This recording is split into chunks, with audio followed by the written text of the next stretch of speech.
Coming to you from an entrenched barricade deep in the heart of central North Carolina. Masculine Journey After Hours. A time to go deeper and be more transparent on the topic covered on this week's broadcast. So sit back and join us on this adventure. The Masculine Journey After Hours starts here now. Yes, it is starting, and we're deep in the entrenchment here. Very fun to be able to do these after hours shows, go a little bit deeper, talk a little bit further on what I really, this has been a perplexing question to me for years and years and years. Like, what in the world does this word really trying to represent? Is about God's character, what God sees in it. Is clearly he saw it in Moses, the word meekness, right? And he says that this was the meekest man of his time.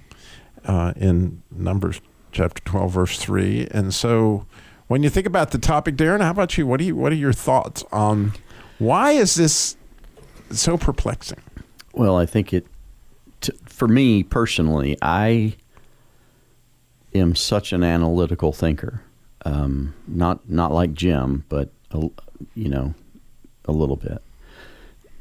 That every time I hear the word, what comes to mind is, this is not. What is meek not? Because I've heard all those sermons, right? I've heard all those Bible classes where somebody stood up and we're going through the Beatitudes and we get to, blessed are the meek, and then we get the entire rest of the lesson on what meekness is not.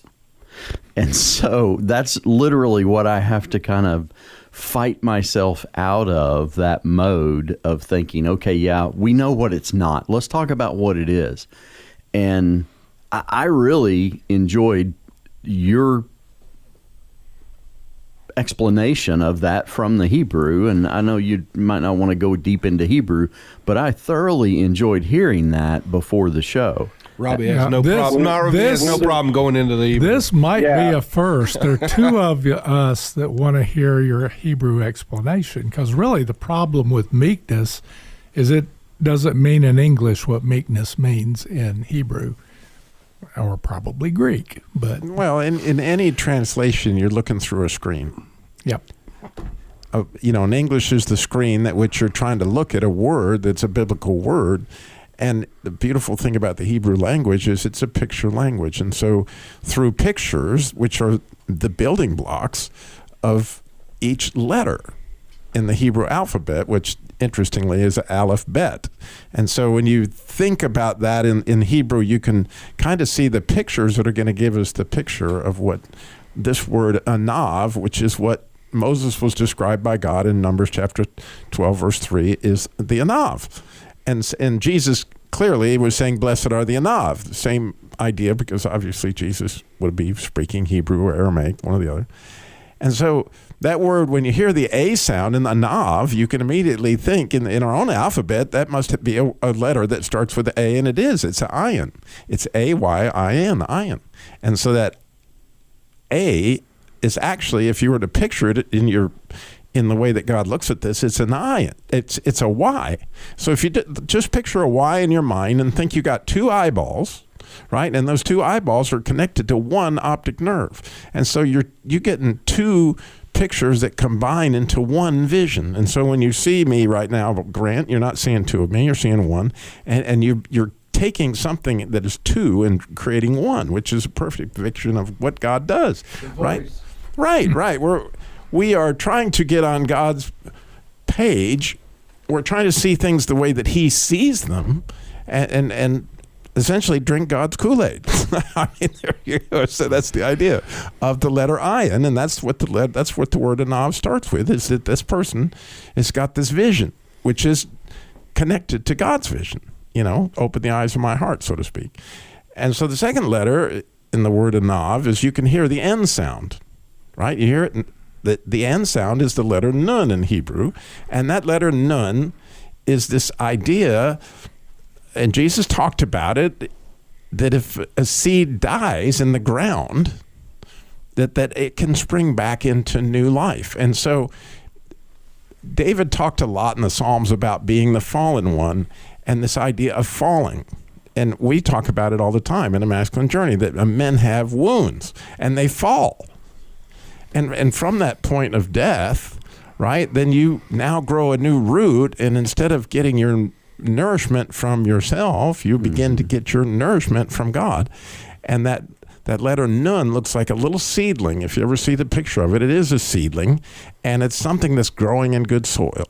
But the soil it comes from the valley of humiliation is where that soil came from. And if you think about all that soil that's on top of the mountain comes down to the valley for this seed that's going to grow up. So this vision is of this fallenness, and that's the humility part of the idea of that's translated meekness. However, the last letter in the word Anav, and you can hear the V sound, and that's because the last letter is the letter Vav. And the letter Vav, if you ever just picture a straight line coming from heaven, and it's actually a masculine energy. It's Jesus, okay? And it's his light coming down to that seed, okay? And so here this person has a vision of their own humility, rooted in the good soil, and now receiving light from God.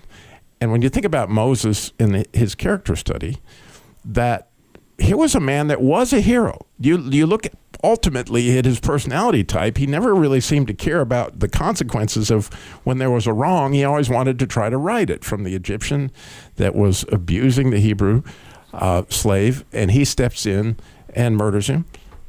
And then the next day, 2 Hebrews are fighting. He stumps his nose in again, like this isn't right. He saw a wrong and he tried to right it.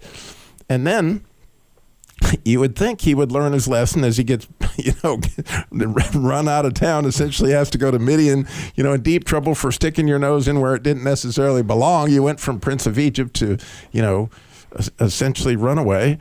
And next thing you know, the first thing he does, we hear about in Midian, is stick his nose in again because these guys are bullying the girls of the Midian priest. And of course, which one of them ends up being his wife. And so you see that underneath this character of meekness was this idea of justice. Like, this is not right, and I'm not going to stand for it. And you might even recognize that when it said that when Moses saw the Egyptian abusing the Hebrew, it said he looked to his right and to his left. Why did he look? In my view, not to see if anybody was watching him, because there was no man that was willing to stand up and do what was right, but he was. He was. And throughout his life, if you look at it time and again, he stepped in, interceded for the people when they had sinned, and time again you see that aspect of his character. And so to stand in the gap, I think that's referenced later in the prophets or whatever, but that's what he did basically. He was a judge essentially, and stood in behalf of the right thing. Right. And so, interestingly, we all picked leadership people. Yeah. And this is not a political statement in any way, shape, or form. Don't take this. But I've always admired this speech from Teddy Kennedy. He's eulogizing his brother Bobby after the assassination in the 60s. And for those of us who were there at the time, and I was, it was an extremely moving issue, as you can hear Teddy break up as he's, eulogizing his brother. But when you really think about John F. Kennedy, or Jack Kennedy, he was a hero. PT 109, if you're not familiar with the history of all the things that he did in World War II, etc., his brother was a hero, and Bobby certainly must have been along those same lines. So here's Teddy Kennedy eulogizing his brother. My brother need not be idealized or enlarged in death beyond what he was in life. To be remembered simply as a good and decent man who saw wrong and tried to right it, saw suffering and tried to heal it, saw war and tried to stop it. Those of us who loved him and who take him to his rest today pray that what he was to us and what he wished for others will someday come to pass for all the world. As he said many times in many parts of this nation, to those he touched and who sought to touch him. Some men see things as they are and say why. I dream things that never were and say, why not? Yeah, and therein lies another quality of this anav to me is vision, right? It starts out with that letter, and Moses had a vision, and that it was given to him by God. Free people. Right? And he stepped into that vision. And so you could see that it's fascinating to me. We all chose, these ideas of leadership, but when I looked at this, I couldn't help but note the beauty of the idea of visionaries that walk with God. I think we all see ourselves a little bit here. That we look at our own lives and we fancy ourselves to be some sort of a leader somewhere. And yet, we also recognize the lack of humility, perhaps, that we have. And the thing that we probably know beyond a shadow of a doubt that we need the most is some level of the meekness of Christ, the meekness of Moses, the meekness of David at times, the meekness of many flawed people through Scripture. And that's the thing that I would want people to understand is Jesus is the only unflawed meek one. Every other person that you would ever lift up as a meek person, good, bad, or indifferent, they're flawed.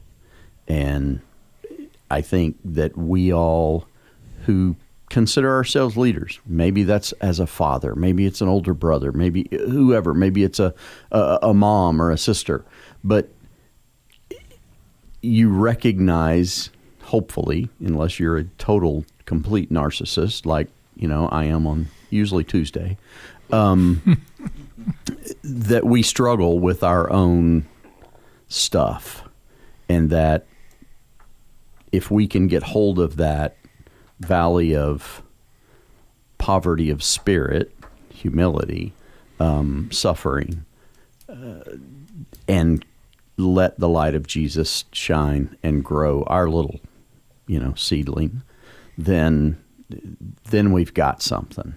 Right.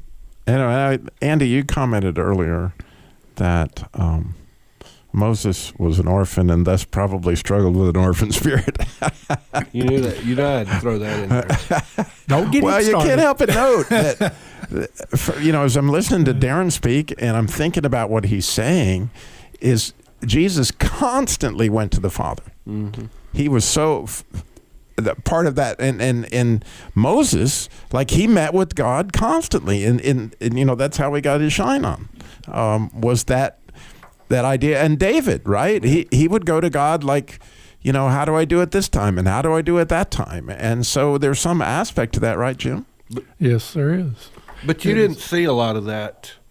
There was no commentary. There may have been that Moses did that, but there was no commentary before the burning bush, and I think that's kind of where we talked about where he truly met God. But I think that's all of it's where all of us mess up, is whenever we don't really go with God and allow Him to father us through that. But truly, he rose up without knowing his real parents at all, from what the Scripture says. He was, he was nurtured by somebody from a different race or whatever. So it was really different for him and how he grew up, and he had to know that.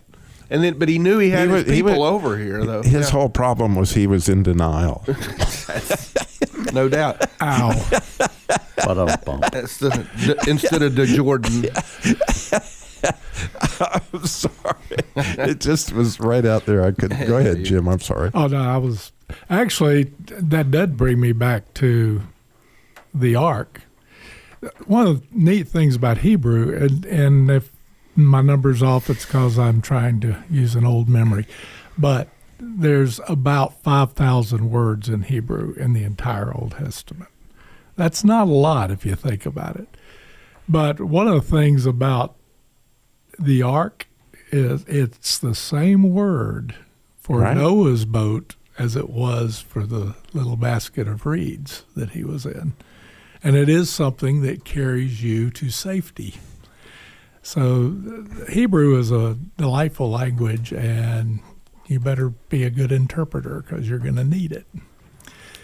So, Darren, you got another clip for us. You're going to bring us back to Churchill himself. Well, yeah, this is from a series of films that were made about Churchill's life, and through part of this, and what you have to know the backstory is that he did doubt whether or not he could pull this thing off, and he did fear. What if I try this again? Because there were a lot of people in his corner saying, Churchill, Winston, you're going to have to step up. You're going to have to step up and lead, right? And he doubted whether people would follow him because of his past mistakes. He doubted whether or not he really had what it took. He worried, what happens if I fail? I'm going to be not only the failure that lost, people in World War I, but this is the ultimate loss if I lose this one. And so he feared that, but he had a wife that spoke into him. He had some friends that spoke into him. And so this is kind of him coming to terms with, okay, it's time for me to step up and do what I'm supposed to do. I shall resign immediately. One of you will lead the new government. Winston, would it be possible for you to discharge the duties of Minister of Defence under the direction of Edward Halifax as Prime Minister? What is your opinion? I think Winston would be the better choice. Yes, I think so too. Mr. Churchill has arrived, sir. Thank you. I feel very uneasy about this. People say he's unreliable. Is that true? Impulsive, sir, might be a kinder word. If only it could have been Lord Halifax, he would have made the most perfect Prime Minister. Perfect. At 4:35 this morning, Hitler's troops invaded Holland and Belgium. Our troops and the French are marching north to block the German advance. How many of our men? All of them. An entire army. It's an extraordinary coincidence. Hitler attacking the West and you becoming Prime Minister all on the same day. Could be coincidence, sir. Could be destiny. So there's your prince, who's now the king, that's in that. I've heard that he could be, hard to deal with, impulsive, all those different things. And then you've got Churchill in there that says, I don't want to. If I'm going to fail, I'm going to fail taking the lead, is ultimately what he does. And, I kind of help run a business, and we talk often about failing fast. Take a risk. Try to do something. You might fail. That's okay. Fail fast. Learn from it. Get up. Do it again. Do the next thing. And so that I believe, that came from a movie called Into the Storm. There was one before that called The Gathering Storm, that are all kind of walking you through the behind the scenes of who Churchill really was, not the public persona of who he was. And he was, I think, truly a meek guy. I think he was strong. And sometimes he was a little bit lambastic, but he still, had that quality of strength, holding it together, and taking the lead when he needed to take the lead, and helping other people. It was about doing the right thing. Yeah, it's like God raised up certain people for such a time as this, right? And clearly Churchill was one of those that, as we look through history, and George Washington being another, as we're next clip from Andy. Yep. So, I'm a kind of a history nut, and I really I look at our leaders. To me, George Washington, who this is about, and about the Battle of Trenton and the, crossing of the Delaware on Christmas Day to go and attack the Hessians on the other side, and the debate before it, and how he led and strengthened here. But, you look at George Washington, I look at him as the Moses of the United States. We truly had a leader, and he truly was a spiritual leader. When you see all the prayers and all that he put into the revolution and for our freedom. So this is really a cool clip it's a debate between him and Horatio Gates of whether they should actually do this attack. And talking about vision earlier, he had a vision that others didn't at that time. And he was like, and this was the risk that Darren was talking about. There's risks that you have to take. And he took the ultimate risk here for our country. I waited for you to broach this. What do you think? You would not wish to know, sir. Then you have objections. Many. Would you specify them? Gladly. Firstly, my dear sir, in order to attack, one needs an army. You do not have an army. Secondly, in order to attack, one needs soldiers. Your men are not soldiers. Thirdly, your troops always go in one direction. To attack requires the other direction. Shall I continue? By all means. In 11 days' time, the enlistments run out. Your men will not attack a fly before then, and why should they? They need only sit tight and go home. Next, there is no way to cross the river and keep such a plan from the Hessians. They have spies everywhere. The crossing will take hours, and long before you reach the other shore, the Hessians will have their artillery on your boats. Those big Durham boats of yours make good targets. Even a Yankee gunner couldn't miss them. And finally, you will not defeat Hessians. They are European soldiers, the most disciplined, the most rigorously trained, the best soldiers on earth, and you bloody well know that. You can't face defeat, and so you seek annihilation. Have you finished? Surrender. This revolution is over. So we surrender. We weigh the pros and cons, and reason prevails. But you see, sir, I am an unreasonable man as well as a poor soldier.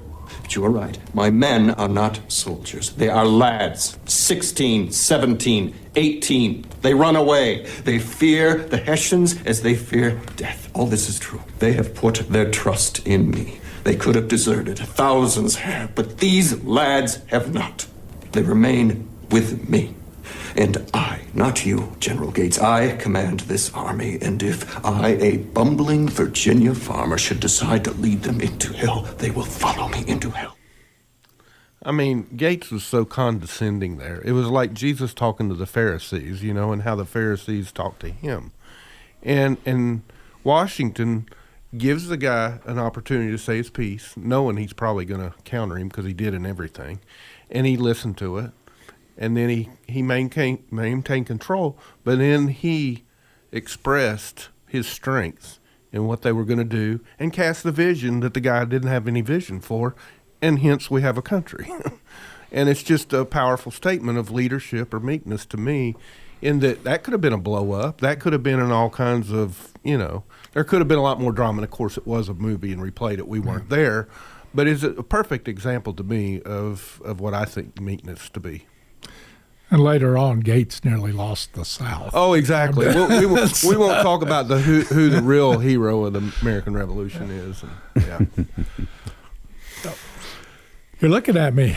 Yeah, like you know something about that situation. Go ahead and share. Oh, well, I just did. I don't remember too much other than he lost at Camden and lost his command. And took off running like we won't say. Like the people he was bashing. Yeah. He did. Yeah. Well, he sounds like the nobles in William Wallace's story, Braveheart, right? Yeah. Wait until we've negotiated. Right. He sounds like Chamberlain in World War II. Oh, yeah. He sounds like every quote unquote sensible, thoughtful, wise, reasonable leader that most people will present as the leader type. And Washington was the exact opposite of that. But Washington was much like young David. Washington didn't have a father that was around much. He spent a lot of time out in the wilderness, hunting and fishing and exploring and surveying the world around him. And so he knew some things. He had been up against his own lions, if you will, his own giants, if you will, And the French and Indian War. Yeah, the failures in Right. that too could have been like his Moses fiasco. Exactly. And most important, it showed in that clip, he knew people. Yeah. He understood. The Hessians were drunk. They knew they were not going to be facing Well, you see there Americans is in that. care for his men, and his men would follow him anywhere. That truly showed the meekness of a leader. Yeah, it's a beautiful thing when you think about it. As we talk about at every boot camp, the core desires of a man's heart is a battle to fight. Mm-hmm. And when we're looking towards what we think are leaders, quite often the Pharisees, the nobles, the people in Braveheart, they're the ones that are negotiating. But we hold up the picture of Mr. Rogers, right, which looks like, that's the perfect church guy. This is the guy that needs to be a deacon. This is the guy that needs to be because, he's calm and he's got all this stuff together. However, and he wants you to be his neighbor. However, it doesn't capture your heart. And clearly, Washington had captured their heart. Clearly, David had done that and Churchill. Right. And that's the difference between a real leader and a proposed leader. The real leader doesn't have to tell people, I'm the leader. The proposed leader has to get people to buy in. And the real leader just leads. Yeah. So we're trying to lead you to boot camp. Yeah. It's coming up March 12th through the 15th in Royston, Georgia. Go to masculinejourneyradio.org. We are praying that you will join us. We've got such a battle to fight, such a beauty to rescue, and such an adventure to live. But we want to venture with you. So join us. Go to masculinejourneyradio.org.